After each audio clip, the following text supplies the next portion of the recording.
What's going on, everybody? Welcome to the first episode of Midichlorian Mafia. I am your host, the chosen one, Donny Skywalker. He is your he's your host. I almost called him a co-host, which he's not. He's just as much part of the show as I am. What's up? Man, it's good to have you. This is going to be a good episode. This is great. I'm so excited, Donny. Thank you. It's rough because we've been doing shows on the channel. Channel is Galactic Basics. And by the way, let's get that formality out of the way. If you haven't subscribed to Galactic Basics yet, please do on the YouTube channel. I'm not really worried about Facebook and all that, even though I know we got some viewers on Facebook. Yeah, subscribe. Yo, Michael, this is my man. How you doing? He's in class with me. Michael, we're going to get him on the show one of these days because he actually worked at ILM, Industrial Light and Magic, which is George Lucas's special effects company that he invented. So, wow, that's great. Yeah. We're definitely going to get him on the show one of these days. It's going to be awesome. Well, so Michael's on now. Yeah. Oh, that's great. That was him saying, yo. Yo, oh, there it is. I saw it. So, yeah, man, this is the new extension of the channel. This is the original idea that I wanted to do. This is the podcast. We're going to be on Apple Podcasts. We're going to be on, what's the other one called? I better learn that if we're going to be a success at this. But, yeah, man, this is it, Midichlorian Mafia. And this is only for the highly knowledgeable Star Wars fans, you know what I mean? The ones that want to get into the lore and story and background of the movies, the creation. You better know your trivia coming in here. Your midichlorian count better be high. That's why he's doing the show with me. Yeah, it's a lot of work and time and effort that goes into this, man. It's just a whole. It's been a part of my life for 40 something years now. So yeah, it means a lot to me, and that's why I'm excited to be on this show. So let's go, man. What do you got for us, Donny? That's a good starting point, though. So why don't you tell us? Do you remember the first? Sorry, do you remember the first time you saw Star Wars or your first experience? Yeah, I remember. Growing up as a kid, I was always one of these kids that was just any kind of space adventure or fantasy type. For instance, the Flash Gordon movies were huge.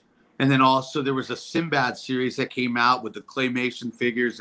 And that was a really big part of my life as a kid, seeing like a Cyclops and you're thinking, wow, this is amazing.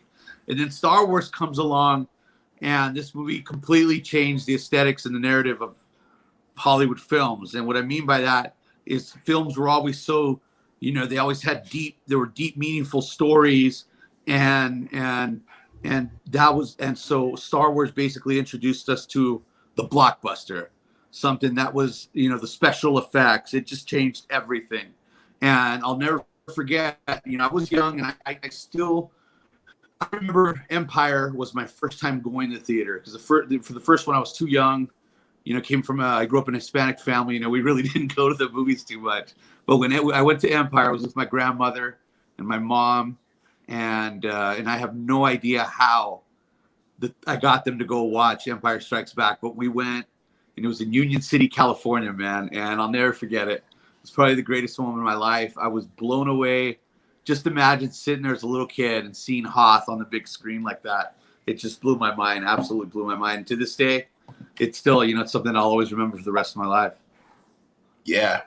It's crazy, man, just to think how long this has actually been around and part of American culture, even around the world. It's just kind of embedded in us. Can't imagine living in a time without Star Wars now, Oh, yeah. Yeah. And you know what? Not only that, Donny, it just, if you really think about it, it's the first movie that introduced us to sequels. We never had sequels to any movie before. And for this first thing, not only get one, but look at the long list of movies we've been able to enjoy. It's just been, it's great, man. We're lucky. Yeah, absolutely. It's crazy because I want to touch on something you said. You were a fan of like the original like Flash Gordon joints. Yeah. Did you know, little piece of trivia for you, that our guy, Mr. George Lucas, The reason he went off and created Star Wars is because he wanted to make the Flash Gordon movie, and they gave that job to somebody else. So he went off and did Star Wars. Yep. Thank God for that. Thank God, because I mean, we all know what that Flash Gordon movie was about, man. But you know, it's a cult classic. I like it, but Yeah. come on.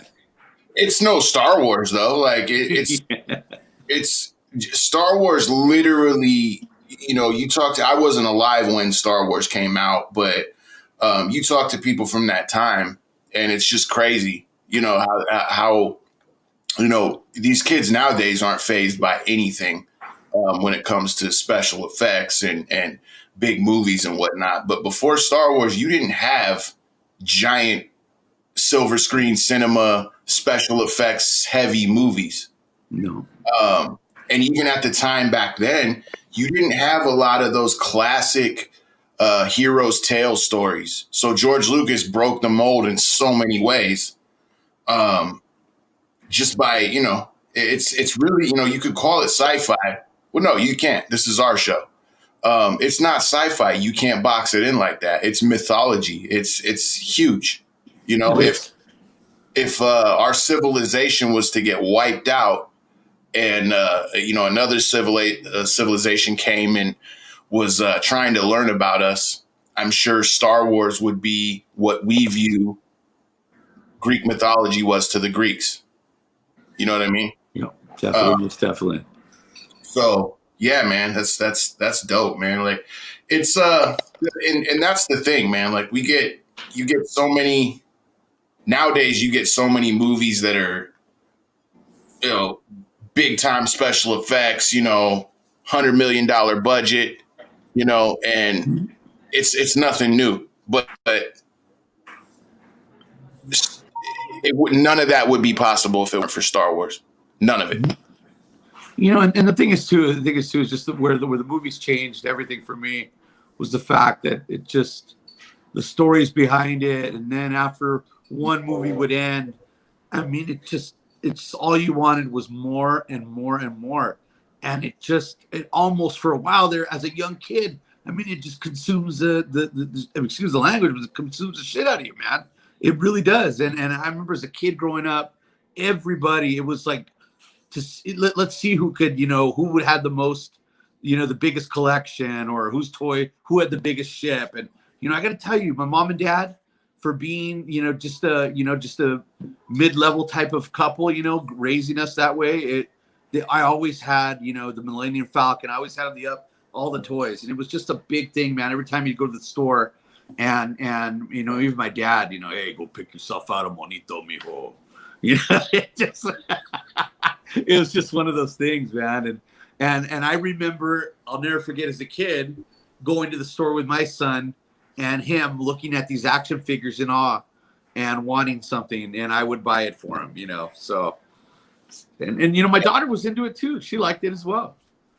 Oh, I remember. And we're going to talk about her in a little bit too, because I mean, our topic today it really goes hand in hand with the title. The title of the episode is Phantom Menaces, because that's what we are. We are rebels to this whole thing of this whole idea that the prequels were bad movies, because they're not. You want to see bad movies? Go talk to Disney about their sequel trilogy. Oh, gosh. Horrendous. Brutal, man. Brutal. Just, yeah. But we're not going to get into that today. We're going to get into that in the next episode, and we're just going to have a straight rip session of everything Disney went wrong, everything Disney did wrong when making the sequels. And the first thing they did wrong, which I will touch on today, is they ignored the ideas of this man, our hero, creator, Mr. George Lucas. Look at that guy. Look at that head of hair that he has, man. He's the best. The guy's a genius.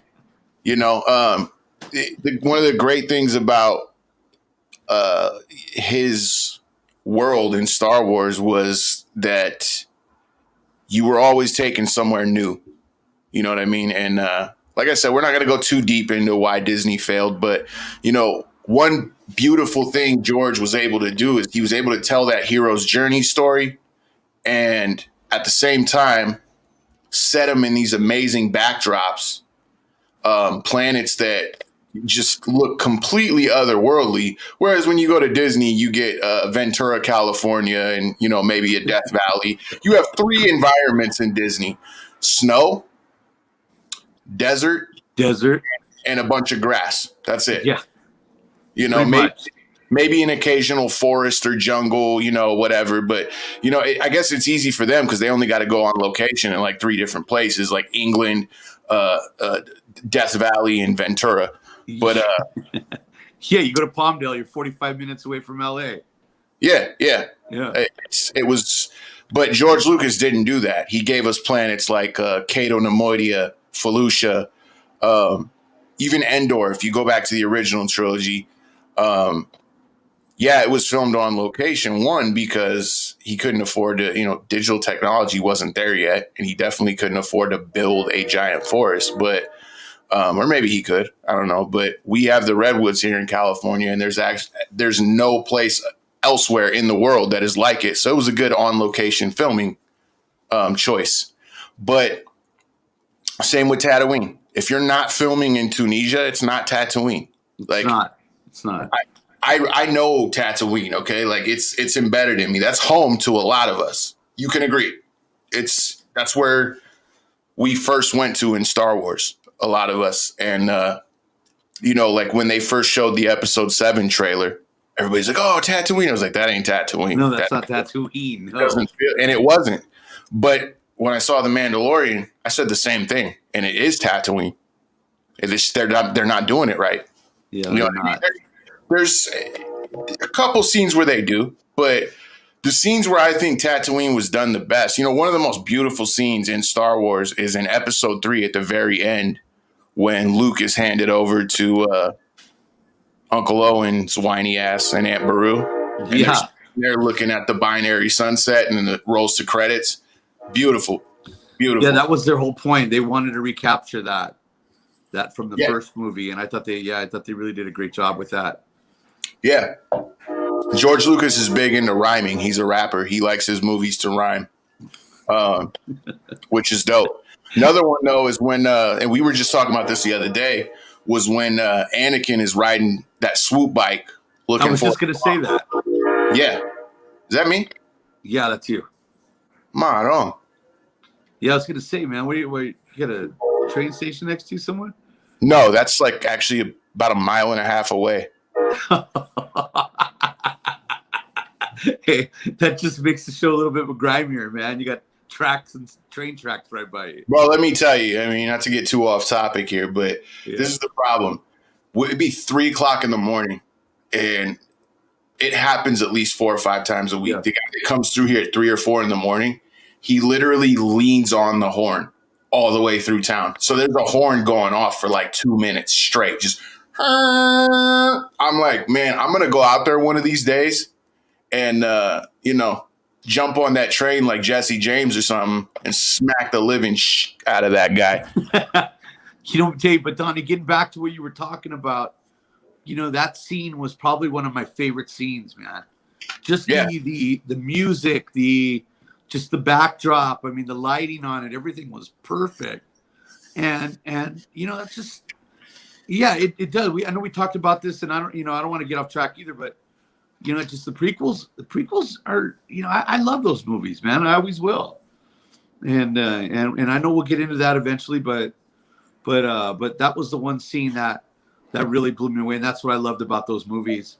Is they really, there was a couple of times in each movie where it was like, wow, that's pretty badass. Yeah, and you know what? And this is the more controversial thing. The prequels are actually better than the original trilogy in some ways. Both trilogies have their flaws. I'm not going to take that away, but I mean, let's be honest here. If you're a real Star Wars fan, and this is the controversial thing, to me, a real Star Wars fan loves George Lucas's work. Okay, not the original trilogy. You're not a Star Wars fan if you only love the original trilogy. You're a guy that likes the original trilogy. The prequel trilogy is the backstory to the Skywalker saga, which Disney completely veered off from, by the way, because who the hell is Rey? But that Skywalker saga. If you're not a fan of the prequels, you're not a fan of Star Wars. I'm sorry. Stop calling yourself a Star Wars fan because it's George Lucas's story. You don't like his story. You just like 3 of his movies. You're just, you know.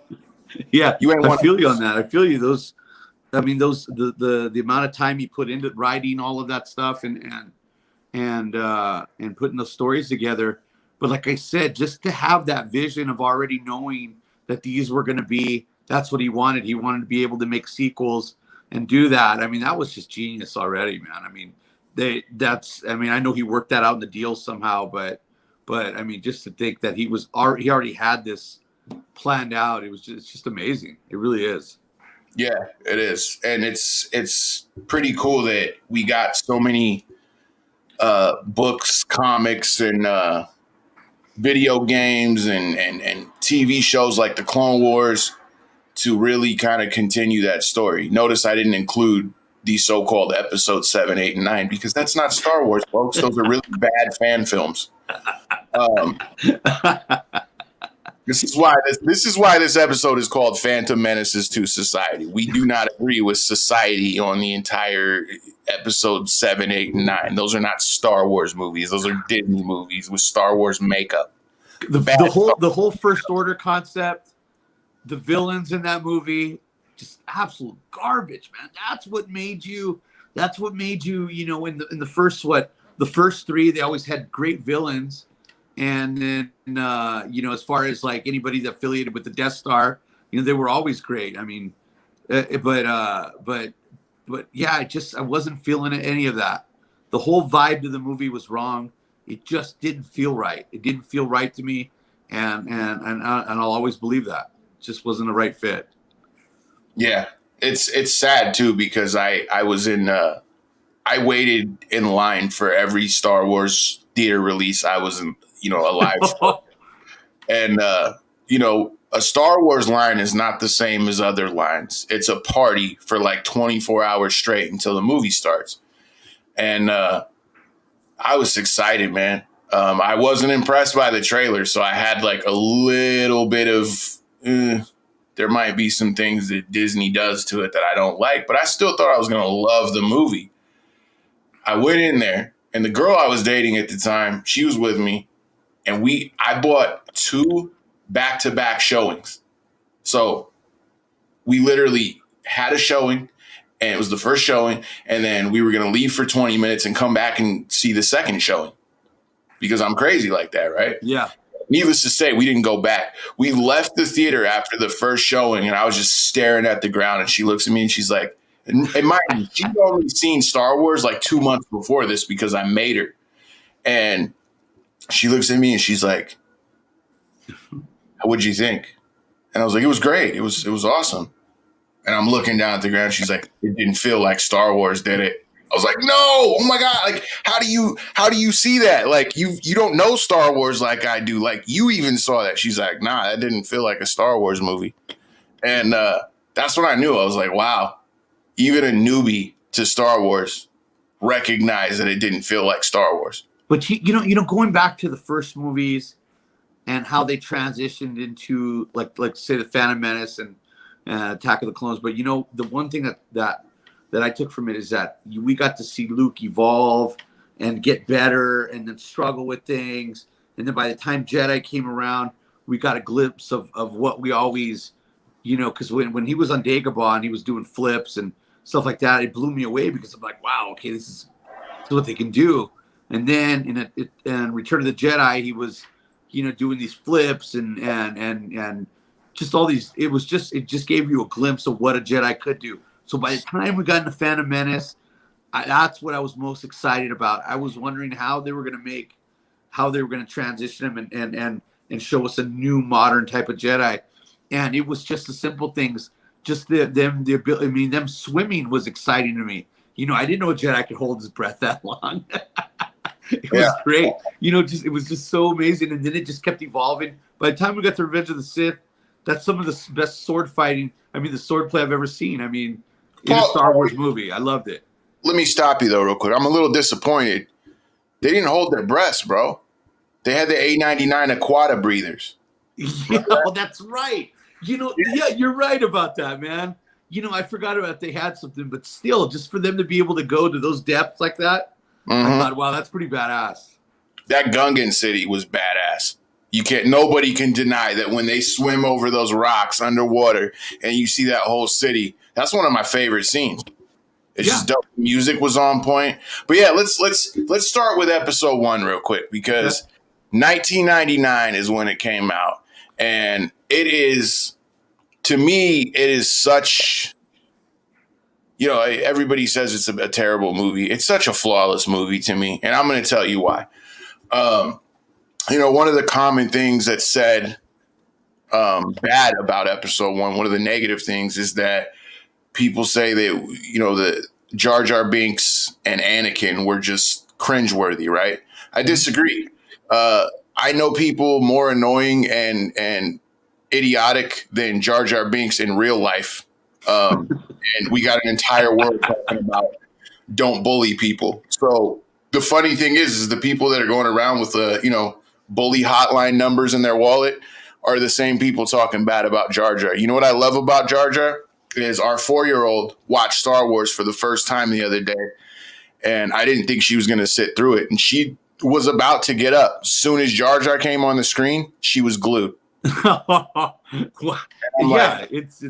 George like that. It impacted my kids the same way. Yeah, George Lucas is a genius for that. It's literally the hook to get your little kids into Star Wars. Yeah, absolutely. He hit it out of the park with 3PO and R2. I mean, just R2. I mean, it's just a tiny droid, but yet he captivates everybody. And Jar Jar, that he did the same thing. That's the beauty of these, is that my kids started watching at a young age. Can't remember if it was 4 or 5. I forgot how old they were at that time. But then to see them grow and be older for the next film was amazing, because they got to appreciate it more. By the time we got to Revenge of the Sith, I mean, they were already a little older and completely understood everything. But getting back to Menace, so it was just it was the Phantom Menace. It was I just remember them as a little kid. They absolutely loved it, man. They were captivated, and I knew I did my job as a parent, because my whole purpose in life was to be able to transition them to liking this particular genre, man. This particular movie right here, I mean, meant everything. It's such a genius movie too, though, dude, because, I'm going to touch on some of the things that haters say about it. And, if somebody's watching and you want to argue with me, feel free to chime in on the comments. You're going to lose. I do got to warn you. But, I'm just saying, if you want to argue, this is, it's a free platform. But two of the things that really bother me. Oh, well, there's more than two. People say they hate midichlorians. If you hate midichlorians, the idea of midichlorians, this show is not I don't know why you're here. The show is called Midichlorian Mafia. Bounce. Don't need you. Okay. Secondly, there's a lot of people that hate the fact that we saw Anakin's story from such a young age. And this is my argument to all those people that say that.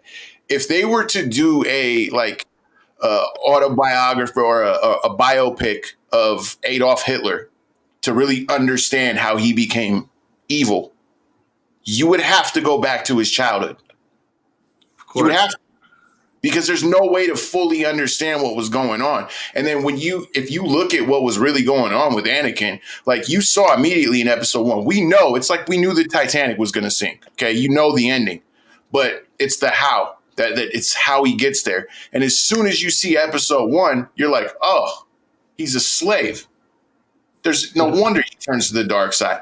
There's going to be more stuff that happens along the way, but it's like, come on, man. Slavery would drive anybody to straight anger. You know what I mean? And, he had Jake Lloyd got a lot of shit for this, and his acting.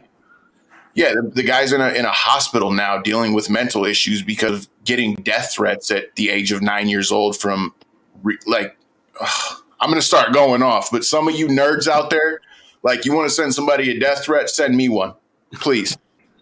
Please. I'm begging you. Okay? Not a 9-year-old.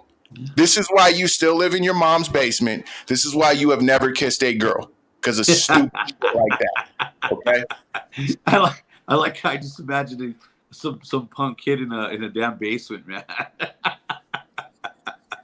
That's Yeah, funny. some 40-year-old guy, Yeah.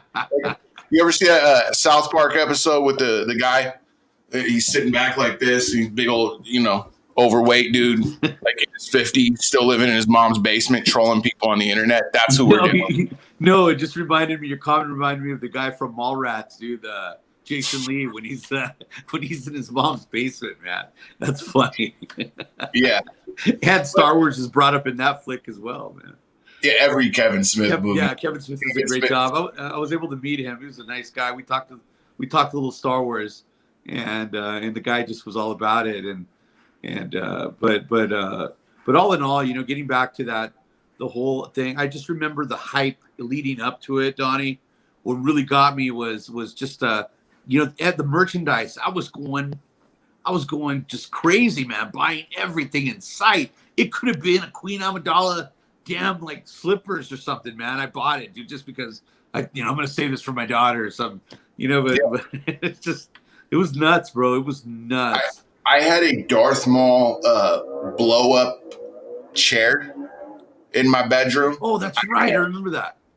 I remember the blow up chair.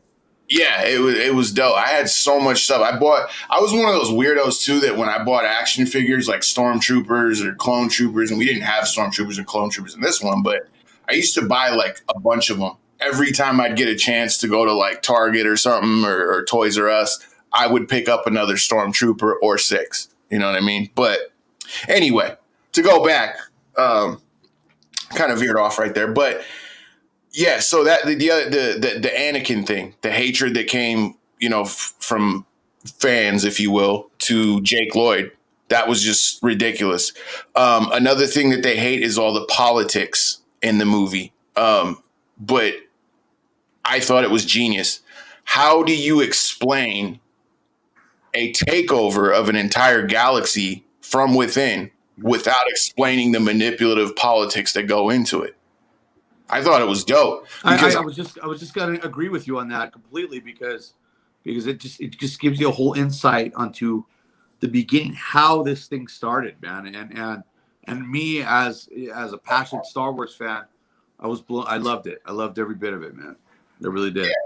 I was, it's weird, but I'm one of those nerds that, I look in the background. I look at extras and wonder like, oh, I wonder if that dude's like, what's funny is there was a guy in episode 1.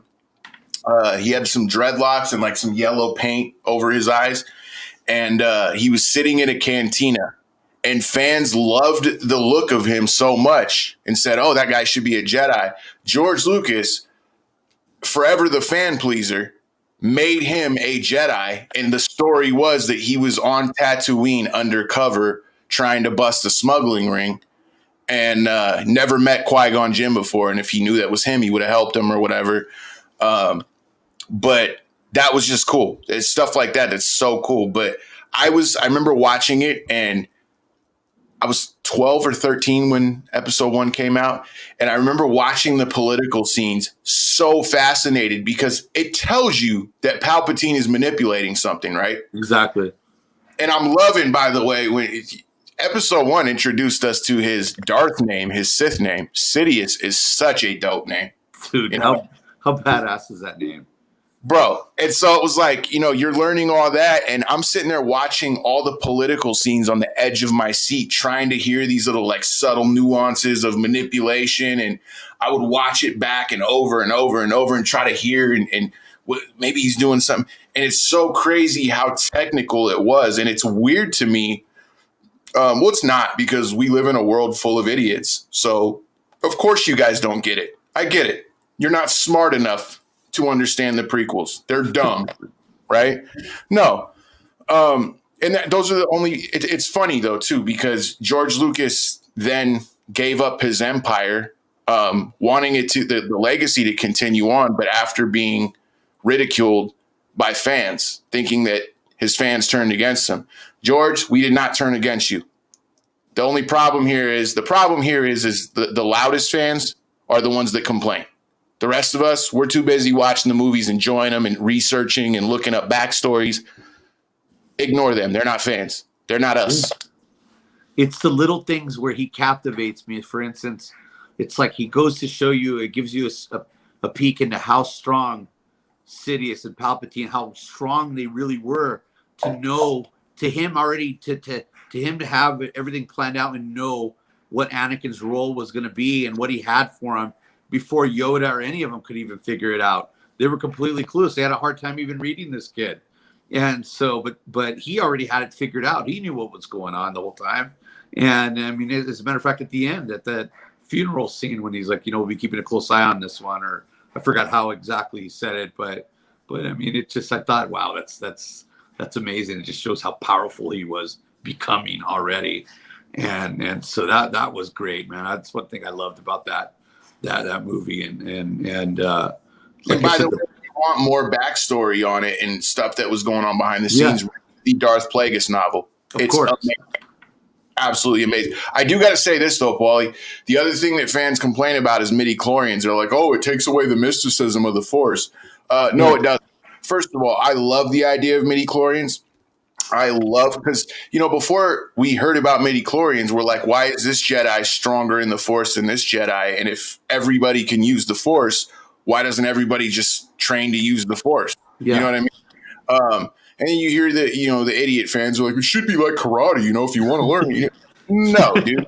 I will tell you right now that if it was an ability in a galaxy full of, dangers and possible hostile takeovers, I'm pretty sure everybody would want to learn that power, and it wouldn't separate the Jedi at all. I mean, at least on some level, they would want to learn the power. I love the idea of midichlorians is because it explains what sets the Jedi apart. It also explained what set Anakin apart and how he was created. I love the Immaculate Conception idea for Anakin. Isn't that great? I love that. Bro, I still remember sitting in the theater just spine chilling as soon as she goes, there was no father. I'm like, oh, dope. Well, the thing too is, having read the Bane novels, all those stories. What I loved about it is Lucas not only. This is another thing about Phantom Menace that it brought to the table. It introduced us to the master apprentice thing that was going on as far as the dark side goes. A lot of people don't even know that story or how it works or how it became. And so the whole Darth Maul and Sidious thing. I mean, I just loved it. Fascinated by that, because it finally gave us insight. For me, being a big Sith junkie, because I love that they're badass to me. I really do. I love the dark side. I'm not gonna lie, but they, when they kind of brought that up, I said, damn, I go, man, we're getting deep into this thing. So that's another thing it brought to the table that people don't bring up. So, Paul, I got to ask you, because to me, and we're coming towards the end of the movie, this movie was all about the hero's journey and the hero's beginning, the old wizard, the classic archetypes you want from good mythology. Mm-hmm. The Qui-Gon death scene was very sad. When Anakin left his mother, it was very sad. And I always like to give Shmi Skywalker a very big shout out, because we did and we're going to redo the episode of, we did one on Carrie Fisher's birthday, a tribute to the women of Star Wars, because, Carrie Fisher started this whole strong woman thing in movies, in our opinion. I shout out Shmi Skywalker because she probably did the hardest thing in all the movies for any of the women to do. She had to give up her son so that he could have a better life, knowing she might never see him again. And that was one of the most gut-wrenching scenes, is watching her tell her kid to not turn back or don't look back. How hard would that be to tell your own child that? You know what I mean? Go, walk away, but don't look back. Meaning, but she was able to realize that he had something, he had something, and he was, and she wanted him to improve his life. So he, I love that whole scene when they walk away, they walk into the ship, and obviously when Darth Maul comes after him. I mean, that was just. That was bad. That was badass. It gave us that first glimpse as well as the new advanced kind of fighting techniques and stuff. I thought it was awesome, man. And then fast forward to the end of the movie, probably what's possibly the best fight in all of the Star Wars movies. Would you agree? No doubt. No doubt. Everything, just the character in itself, and then the way he walks in, the way the master and apprentice are he kind of just he knows that Obi-Wan is ready to. There's nothing more that he can do. That's that you're on your own now, and so it's but that bond they had, the way they fought together, in like it was just a badass tandem they had going as far as taking him on. But it just wow, man, the fight scenes, Ray Park, he'll always be one. I mean, that guy he just etched a top 10 listing as far as one of my favorite people ever, man. He's just badass. Yeah, and then after Qui-Gon dies, it's when every little boy wanted to be Obi-Wan Kenobi and stopped saying they wanted to be Luke Skywalker because Obi-Wan Kenobi showed what a badass he was. Exactly. But let's go into and the ending of the movie was great. It was your typical, it rhymed with the other Star Wars movies, a little celebration. I love Gungans. I don't care what anybody says. They're dope. And I would hang out with some Gungans. I don't care. I bet you Gungans got good weed. I guarantee it. I'm just kidding. I don't smoke weed, but I'm just saying. I bet they got good weed. I'm just saying. We're in California. It's legal. Come on, man. So here's the thing, though. Like, you go into episode 2, and to me, episode 2 had everything you could ask for from a Star Wars movie. Attack of the Clones. You had your bounty hunter. You had your almost noir-style detective mission from Obi-Wan. You had a love story, which I thought was a really sweet love story between Anakin and Padme. You get Yoda fighting. You get the beginning of the Clone Wars. I always tell this story. When I was a kid, I used to imagine what the Clone Wars would be like. And I always had this moving image in my head. Now, when I was a kid, I thought that the Clone Wars would be the Jedi versus a bunch of clones, right? So I was wrong in some ways, but I'm telling you, I always had this one repeat vision in my head, and I'm telling you, it was on a planet that looked exactly like Geonosis. So it's so weird that I don't know why I still got this cord in, but it's so weird that Geonosis is where the Clone Wars started, and you get a cool little image of the Death Star. Fucking train, dude. No, it's okay. But you know what? It's like, and not only that, the different ships that they introduced us to. The one that Dooku had was probably one of my favorites of all time. It looked like it had the parachute in the front. It was just how disgusting was that? And then the planets. You got Camino and all that, and it just I just thought I was blown away by that. I really was. Well, and let's talk about another thing that Attack of the Clones gets a lot of hatred for. Another actor that was target of idiot nerd fans, I guess, if you want to call them, that have nothing better to do than complain about stuff. Hayden Christensen can't act. He's such a, here's your problem with Hayden Christensen. Okay. He's a good looking guy. Girls like him. That's your problem. That's your problem. You're an insecure guy. I'm not. Pauli is not an insecure guy. We got no problem with the ladies, okay? All you guys that do are the type of guys that hate the Ben Afflecks, the Hayden Christensens, the Leonardo DiCaprios. Come on, man. Come on, man. The scene, and here's why I will prove you wrong. And I can't play the scene because of copyright issues or whatever, or maybe we can. I don't know if it's just a small scene. We'll try it. But when Anakin goes to rescue his mom from the Tusken Raiders, okay, there is a scene that, like, it shows he can act when he's he's holding his mom while she's dying, and he's trying to tell her it's going to be okay, but he can't even finish the sentence. He's like, everything's gonna, and just he starts crying, and that's superb acting.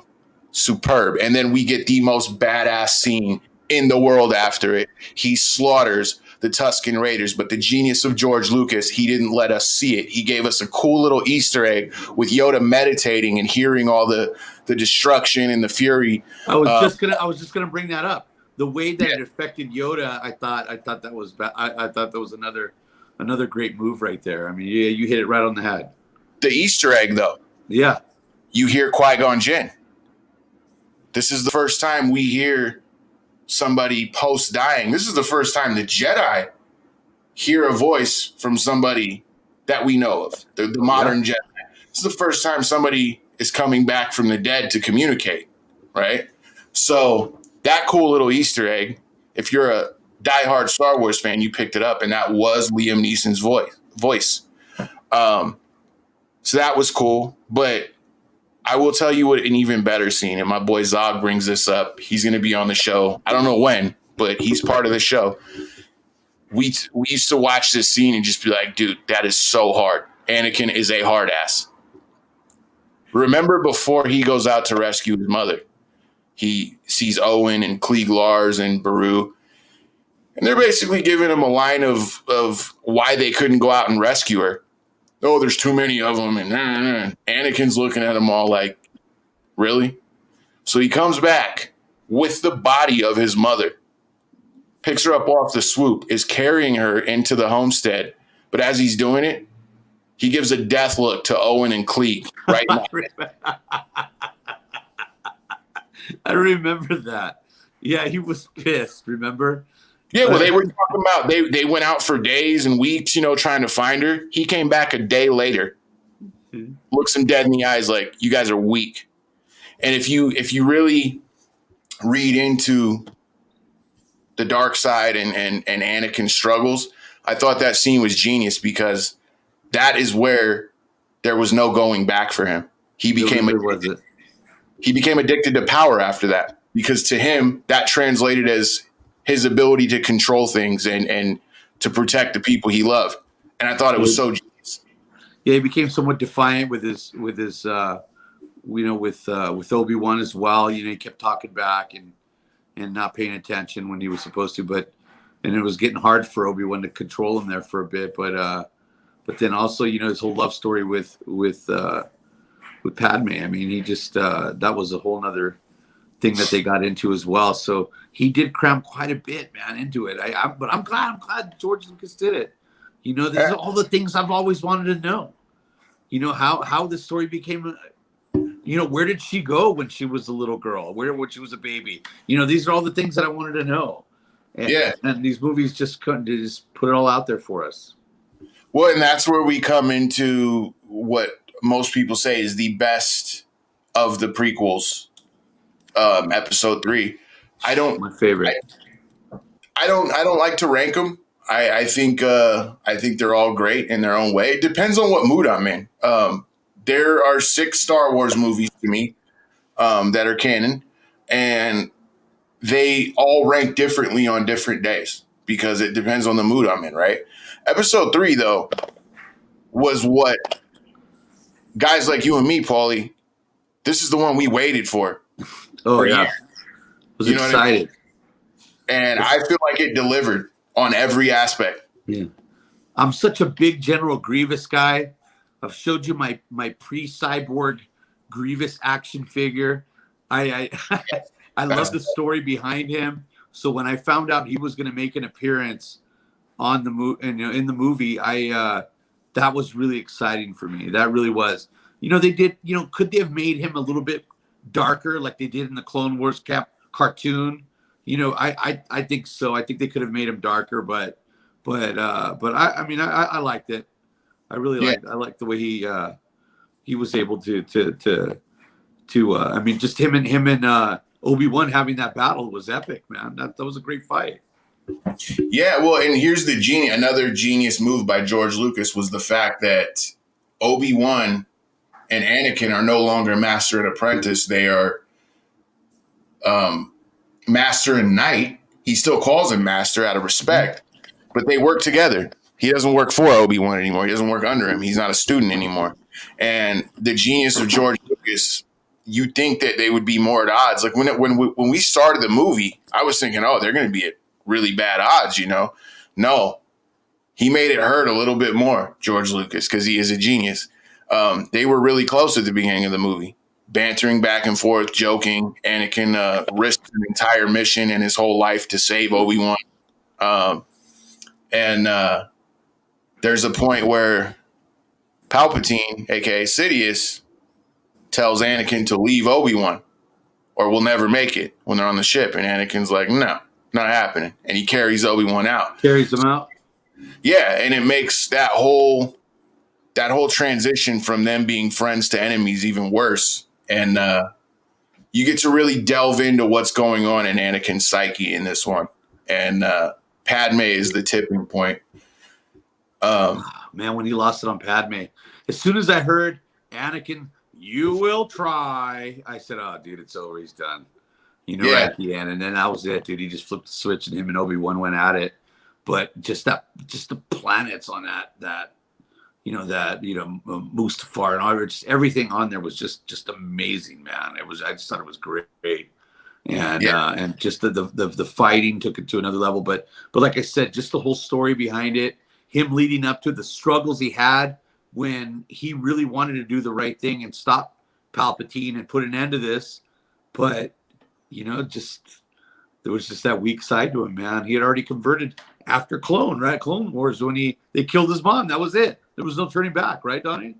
Yeah, I would agree. I think there are some things that definitely pushed it over the edge, and Mace Windu being one of them. But then again, Mace Windu, he was known for really researching the dark side and trying to understand it. And he saw something dark in Anakin, so I get why he didn't trust him.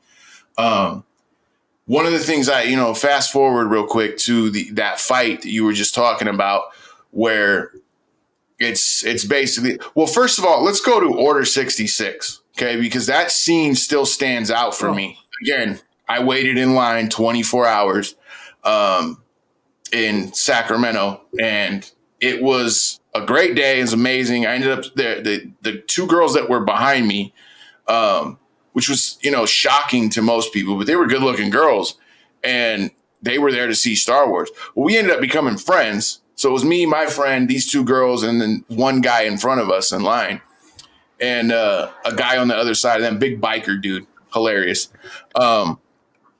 We all ended up sitting together in the theater, and we got in first. So of course we got the best seats. And I remember when that Order 66 thing happened, and the Jedi are getting slaughtered, I look left and right, and everybody's got tears in their eyes. The music, the execution, so perfect. No pun intended. You know what I mean? Go ahead, Donnie. It was just perfect. It was flawless.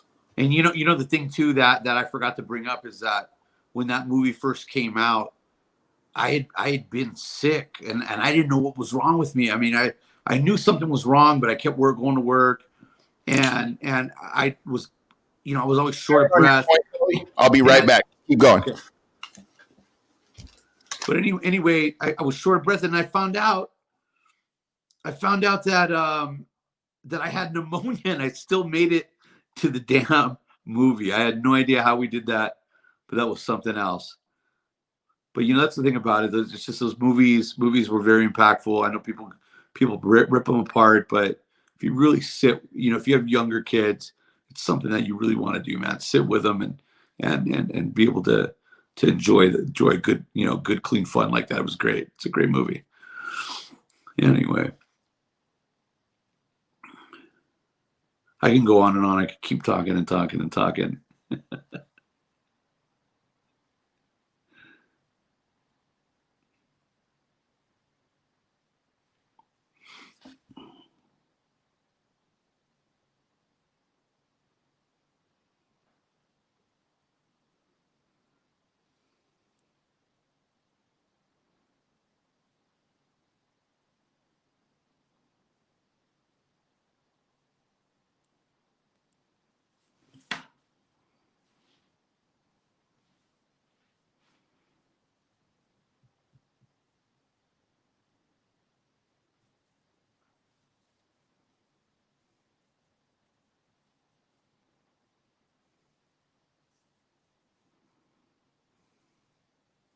You back? Yeah, there we go. Yeah, sorry about that. No, so anyway, I just wanted to finish telling you. So I was sick. I was constantly coughing. And my son tells me, Dad, you sound just like General Grievous. I was doing this shit. And then, so it turns out I ended up in the hospital for 2 weeks with pneumonia, man.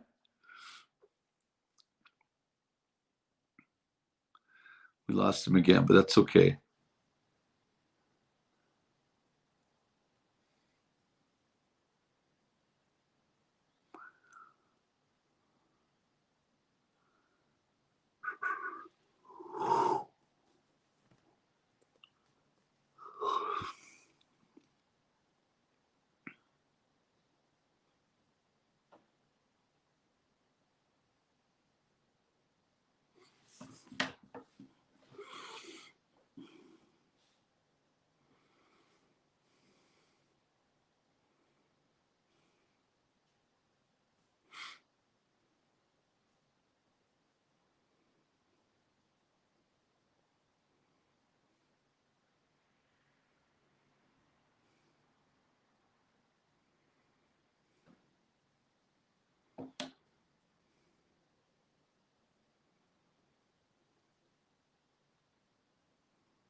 Everything all right?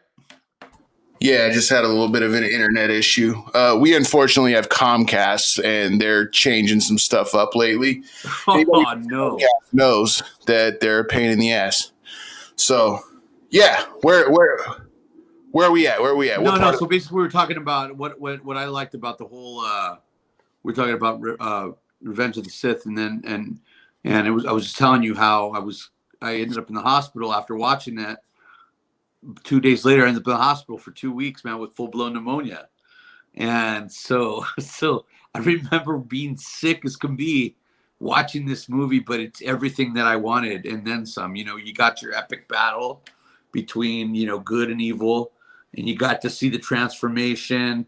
You had to see the whole relationship with Padme, how that evolved. There were so many positives that came out of that movie, and all you hear is a bunch of stupid knuckleheads out there talking about Anakin's freaking acting. Really? Do you not see the amazing ships that they had on there? The battles, bro? Let's talk about the acting, though, because I thought when he turned, superb. But let's talk about the end of the movie, which to me was so powerful. Not the end, but the ending fight. One of the most powerful scenes ever in Star Wars is when Anakin and Obi-Wan are facing off. It's the end of the fight, and it kind of bugs me, and it's supposed to, George Lucas says, that Obi-Wan didn't say more when, they had that moment of, they were fighting, and then they're on top of the things that were floating, the droid and everything, and Anakin and Obi-Wan finally dialogue, and I'm trying to remember what was said first. But it was Anakin, Chancellor Palpatine is evil, and from he's pleading to him. He's pleading to him the whole time, trying to tell him that this is wrong, what you're doing. So. And then it was, and the key thing there too, and not a lot of people catch this, is the key thing. Anakin said, "From my point of view, the Jedi are evil." Yeah. And you got to understand that. Like, Anakin's looking at it this way. He's like, I lost my mother.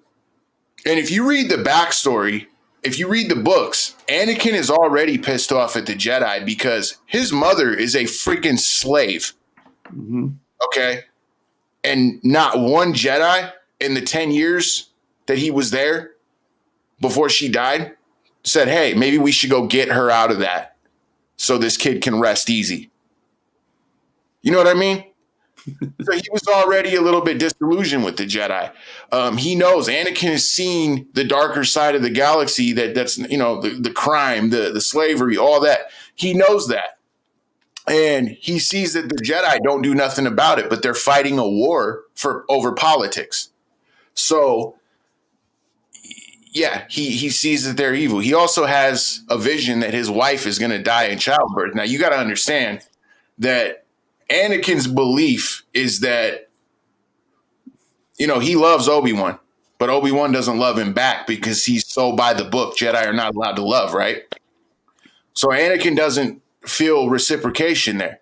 His wife is the only thing he's got in his mind, right? So when you get that scene, it's over. I have the high ground. And Anakin's like, watch me, and then gets his limbs cut off. That's what I was just gonna say, Donnie. It shows, when Anakin got to that point, not only was he fueled by evil and anger and arrogance, but it was the arrogance of him thinking that he was so powerful that he could still take him when Obi-Wan had high ground. That's what cracks me up, man. I go, how in the hell is this guy gonna pull that off? Sure enough, he got he got chopped up, man. So that just went to show you how the dark side had just like fueled that guy completely, man. But going back to the Order 6 when Palpatine orders this, it just like being able to see the Wookiees in their homeland and being able to watch them in battle, I thought was something that I don't know why people don't bring that up more. Tarful and then Chewbacca and all of them. But how funny was that part where Yoda's up there just chilling, man, and at the end, somebody blasts up there and he just kind of like moves out of the way a little bit. You know what scene I'm talking about? Yeah. He's standing on that platform, and it's Order 66, and that was another thing that was like really hard for people to grasp, was that this movie was literally didn't show us the act, but Anakin walks into the Jedi Council room and all the kids are hiding in there. And it was like, hey, Master Skywalker, there's too many of them. What are we going to do? There's too many of them. Yeah. And then his lightsaber gets activated, and you know what's happening after that. Poor kids, man. He just shreds them apart. Yeah. And if you read the Episode 3 novelization, you'll get details on that. And then, you go back to the end of the movie. I mean, that part where, Anakin gets his limbs cut off. You can sit here and say Hayden Christensen can't act, or that the prequels had no heart. You don't know what you're talking about, because the scene where Anakin gets his limbs cut off and Obi-Wan decides to start talking to him again. You were the chosen one. It said you would bring balance to the Force, all that. There's a part in there that just gives me chills every single time, is when, first of all, Anakin says, I hate you, screams it at Obi-Wan while he's like burning up. And that's a very deep thing for a Jedi to say. That's the worst thing you could say as a Jedi. The worst thing you could say. Now, he's not a Jedi, but that's a strong emotion to have. And then Obi-Wan, Mr. By the Book, don't get attached, turns around and says, you were my brother, Anakin. And then, trying to hold back tears, says, I loved you. That part, every single time, people overlook that. And I'm like, dude, you're telling me the prequels have no heart? This dude is watching his best friend, a kid that he loves since, the age of 10, burn. Somebody he wanted to succeed. Like, that's like watching your kid make a bad choice. Like doing drugs or something, and just watching them decay, and it's such a deep scene. The scene that got me, Donnie, the one that really got me, because I loved everything about it. Like I said, I'm the Sith or something I've followed since I was a kid, but to see that part where Palpatine and Mace Windu are going at it, and then Anakin ends up coming in and doing what he did, but to see the whole conversion, how he's like, henceforth you shall be known as Darth Vader. As soon as he had that voice, especially remember when he's like, ooh. That's on point. That's on point. And he's like, and then even when he takes Yoda on, you see how wild and crazy he is, man, with his laughter. That evil laugh, and he's like, my little green friend. I love that, man. Yo, I ain't nobody's no green friend, I ain't nobody's green friend, Palpatine. I almost played the role of Han Solo, but I don't know. I had a little bit more chemistry with Adrian than I did Leia. You know what I mean? I love it, man. You know what, dude? You know what? We might not have 2 damn viewers, but listen, I'm getting comfortable, folks, and we're gonna take this to the next level. I'm telling you, damn it. I'm starting Yeah. to feel it, man. I'm feeling it. Hey, so I got to ask you though. Most of these idiot fans are mad at the fact that Padme dies of a broken heart. What do you feel about it? Dude, Padme. Oh, well, first of all, because I mean, come on, you know how I feel about Natalie Portman, man. I mean, she's just something else, man. But but especially, I just feel bad for her the way he just tosses her aside, man. And honestly, man, Obi-Wan was good to her at the end there. Yeah, He really was. He cared about her, and that's why I didn't feel so bad, because I knew Obi-Wan was there, and Obi-Wan had her back. well, it's kind of poetic justice in a way, because all these fans are like, that's so stupid, she died of a broken heart. That's something people really die from, first of all. And Debbie Reynolds, I think in her last I think she showed all of you that, because when Carrie Fisher died, Debbie Reynolds That was it. less than 24 hours later. So to say that is stupid when I think that was the only way for her to die.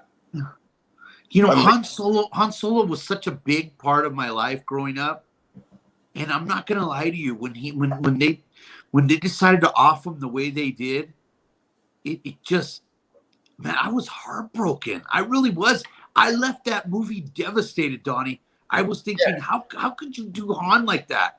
He deserved to go some other kind of way. Well, I don't know. What I do? You know what I do is I just chalk it up to the fact that it's just a bad fan film and it's not canon. So don't worry about it. He's still alive. You know? Yeah. We'll get to that some other day. But yeah, Padme she was heartbroken. She was devastated. She loved this guy so much. She knew him since. I mean, look at everything they'd been through, from Phantom Menace, into Clones. I mean, they were always on these adventures, and when she lost them, that was it. So the cool little thing that not a lot of people catch is that her last words were to Obi-Wan, telling him that there's good in him. Who is Obi-Wan holding when she said that? Obi-Wan was holding Luke. Oh, Luke at the end. Yeah.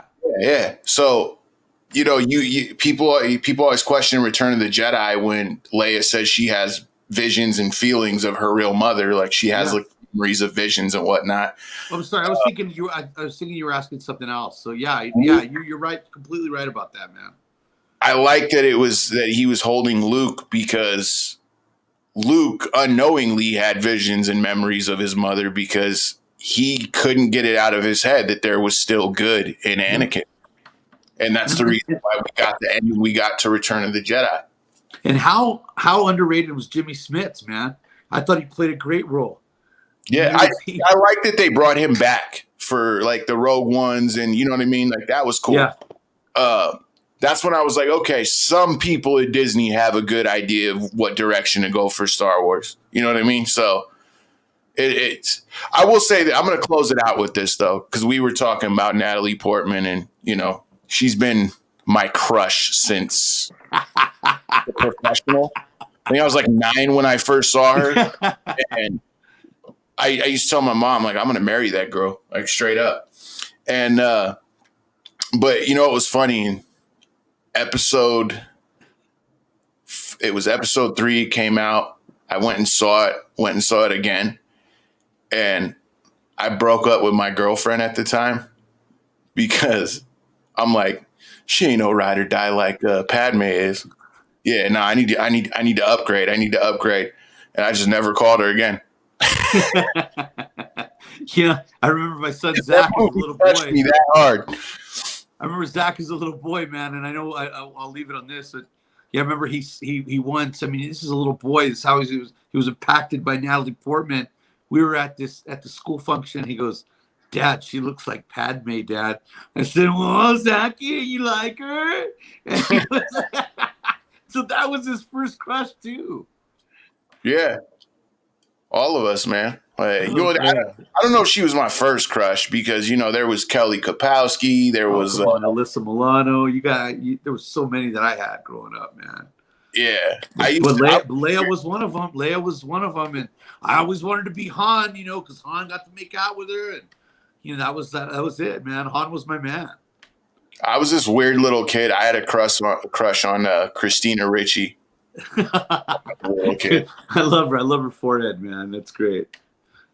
But yeah, that's our episode for today. It ain't the best episode, but I'm telling you, it's going to get better. When I get better at these video graphics, we're going to start doing. So pretty soon what we got coming up, and give you a little preview, is we are going to cast the Darth Bane novels. And then we're going to move on to the Plagueis novels. So we're going to pick our picks for the cast. So next time you tune in, maybe you can have your picks and share them with us and have a little fun with it. We might do a little Star Wars trivia. Who knows? We take suggestions. It's nothing, man. We're going to make this show awesome. Real Star Wars fans only. Okay? Yeah, you better believe it, man. You better believe it, man. This is we're on our way. Things are going to get cleaned up, and I'm excited. I'm excited about all these upcoming topics, bro. I really am. Yes, sir. I'm glad to have you, man. Thank you so much. Thank you. Next week. We don't usually do this on Wednesdays, but I got a lot going on this weekend. Paulie's got a lot going on. We will be back next Friday, right here on Active Basics. Peace. Peace.